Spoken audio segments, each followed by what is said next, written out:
I used to think my life was a postcard from perfection. A cozy house in a quiet Portland suburb, a devoted husband who clocked out on time, two energetic boys who lived for bedtime stories and jelly sandwiches, and at first, a mother-in-law whose polite smiles hit a sharper edge. My name is Emily, 34, a stay-at-home mom to two boys under 7, married to Mark, a civil engineer who believes zip ties can solve any problem, even family drama. Our home sits on a tree-lined street, complete with a tire swing and marker scribbles on the kitchen walls. To anyone passing by, we probably look like we've got it all together. For a long time, I believed we did. Then Margaret, Mark's mother, started helping. To the outside world, Margaret is poised, gracious, always dressed in a cardigan and a string of pearls. For the first 2 years of our marriage, I tried to buy into that image. But people reveal their true selves when they think no one's watching, and Margaret's kindness had teeth. The first dinner at her place in Tacoma set the stage. Mark got a juicy steak with garlic butter. His dad, Henry, got roasted trout. Me, a plate of boiled greens and a watery soup that tasted like regret. "Keeping that waistline in check, dear," Margaret said with a smile as warm as a refrigerator light. I hadn't mentioned my figure, not once, but I nodded, thanked her, and ate. That moment became the blueprint for every visit, the slights stacked up like unpaid bills. If she poured lemonade for the boys, my glass was forgotten. At holiday gatherings, she'd pass out fancy truffles. Mine would be in a faded wrapper, tasting faintly of dust. "It must be tough not having a career," she'd say, her voice dripping with pity, "but at least the kids have you there." Always that smile. Mark didn't see it or chose not to. "She's just like that," he'd say every time. "It's her way of caring." Caring? Like when she gave me a cookbook called Easy Dishes for Kitchen Novices. Or when she shared a family photo from our son's birthday, carefully cropping me out, leaving just Mark, Henry, and our boy. I told myself I could deal. She wasn't in our daily life. Mark was in my corner, even if he didn't fully get it. Then came the candy. It was a warm July weekend when we took the boys to Tacoma for a visit. While Mark and his dad ran to the store and the kids napped, Margaret appeared in the living room, holding a small silver tray. "A little treat for you, Emily," she said, offering a few chocolates that looked dull, one slightly smashed. "Something special for a busy mom." I hesitated but took one, thanked her, and bit down. It crunched. Chocolates shouldn't crunch.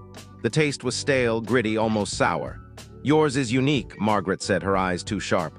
"I picked it just for you." Her tone sent a chill through me. "I'll save the rest," I said, wrapping them in a tissue. She didn't argue. An hour later, pain hit, sharp, twisting cramps in my gut. I barely reached the bathroom before collapsing, sweating and dizzy. Mark found me pale and shaking. "You okay?" he asked.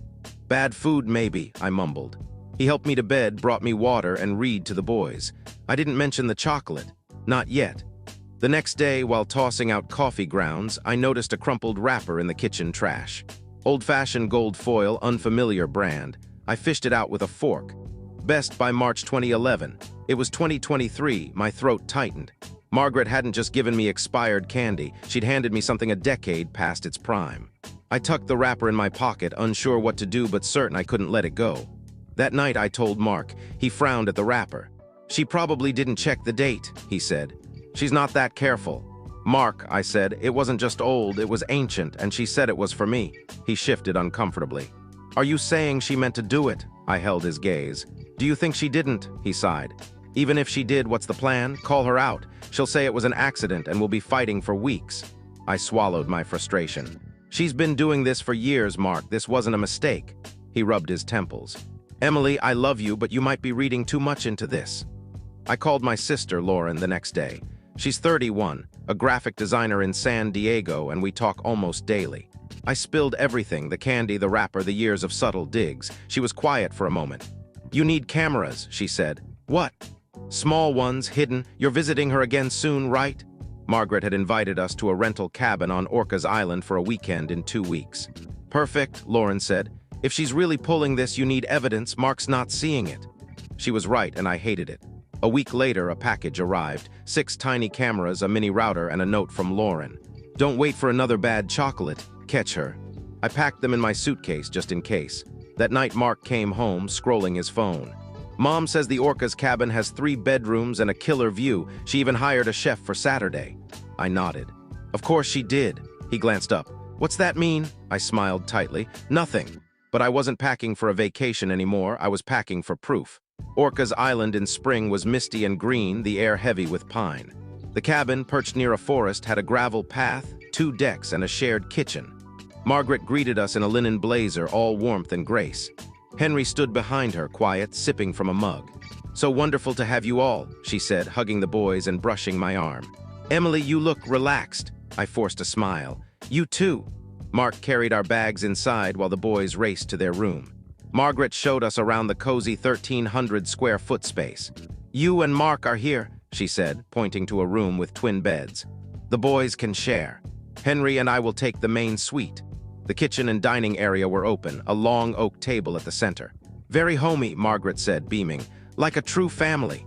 The first night was fine, grilled salmon, veggies, rolls. Margaret served everyone's plates but handed mine last, a touch too deliberate. It had no salmon skin, no buttery potatoes, just a pile of wilted spinach. I said nothing. That night when the house was still, I unpacked Lauren's cameras. One in the kitchen corner aimed at the counter, another behind a jar on the fridge, a third disguised as a wall hook near Margaret's room, a fourth in a centerpiece on the dining table, the fifth in our bedroom just in case, all linked to my laptop, locked in my bag. By 1 a.m. I was done. The next morning, Margaret was in the kitchen, humming when I walked in. "Slept well?" she asked, pouring me coffee I didn't request. "I thought we could have a little lunch, just us girls." She pulled a fancy box from the fridge, labeled Emily. "From a high-end deli in town," she said. "Special ingredients just for you." I nodded, pretending to sip the coffee. "That's thoughtful." While the boys napped and Mark went hiking with Henry, I checked the footage.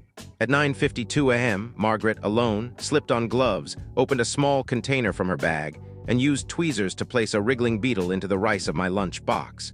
She dusted it with herbs, sealed the box, and smiled. I froze the video, my heart pounding. I'd expected something, old food, maybe a moldy garnish, not a live insect. That night, Margaret made a show of the chef's dinner. "Custom lunch boxes for everyone," she announced, setting out boxes tied with silver ribbon. "Emily's is extra special," she said, handing me mine. "Delicate like you."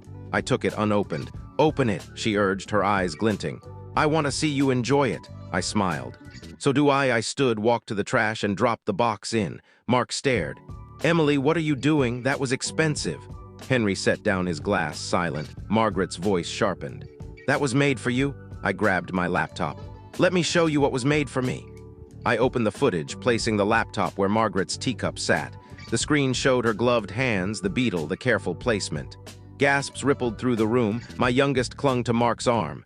"Jesus," Mark whispered. Margaret's face tightened. "That's fake," she snapped. "Someone tampered with it." I switched to the fridge camera, showing the same act from another angle. "3 cameras, Margaret, all real." Mark stood, his chair scraping. "Mom, tell me this isn't true." Margaret's composure cracked. "She doesn't fit here," she spat. "She's never fit. She stole you from me, Mark, with her fancy degree and her perfect little life." Henry's voice cut through, low and firm. "Margaret, you tried to harm the mother of our grandsons. You could have hurt the boys." Her eyes widened. "Henry, enough," he said. "Mark, take Emily and the kids. Leave now." We packed in silence. By 11 p.m., we were on the ferry, the boys asleep in the car. Mark gripped the wheel, his voice barely audible. "I'm sorry, Emily. I didn't want to believe it." I stared at the black water. "She didn't just mean well, Mark. She meant to hurt me." He nodded. "She's done. She won't come near us again." A week later, I filed a police report with the footage. The officer's face hardened. "This is attempted endangerment." A restraining order followed, barring Margaret from contact. She tried anyway, blocked voicemails, anonymous emails, letters with no return address, swinging between pleas and rage. I kept them all for the police. Henry called a month later. "I'm divorcing her," he said. "She's falling apart, thinks everyone's watching her, hides her phone, accuses strangers. I should have stopped her sooner." I exhaled. "I'm sorry, Henry. Don't be," he said. "You showed us who she is." 2 months later, my phone rang. Blocked number, I answered.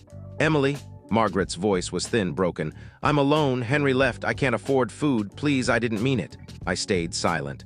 "You're a mother," she begged. "You understand sacrifice." "I did it for Mark," I spoke calmly. "You wanted me gone, now you are." I hung up. At home, Mark sat on the porch, the boys chasing fireflies. "You okay?" he asked. I smiled, the weight finally gone. Better than okay. For the first time, we were free, not just from Margaret, but from the shadow she'd cast. Forever.